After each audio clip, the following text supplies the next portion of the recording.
Flick to the left, squeeze it to the left.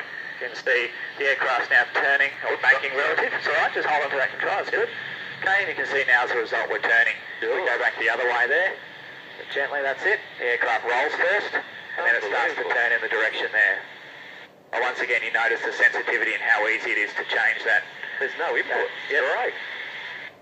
So that's basically the cycling there. So what we'll do is what I want you to do, looking at the front there at the horizon, I want you to keep the horizon cutting through the centre of the windshield about the same spot. Okay. And I want you to have a go just following the beach down as we fly along there. So about this distance off the beach. Yep. And you've got control of the cycling. Okay, control between the control services. Okay, and I'll look after the other two controls there.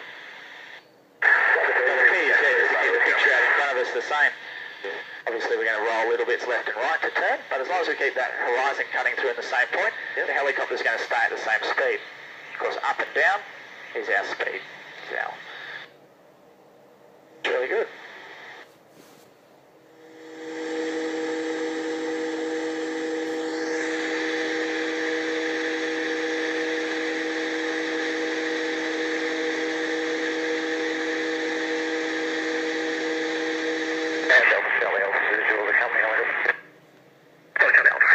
Great.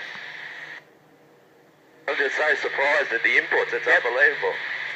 Yeah, it almost seems telepathic at times, and rather than making control inputs, we're almost squeezing it in the direction we want to go, applying pressure where we want to go.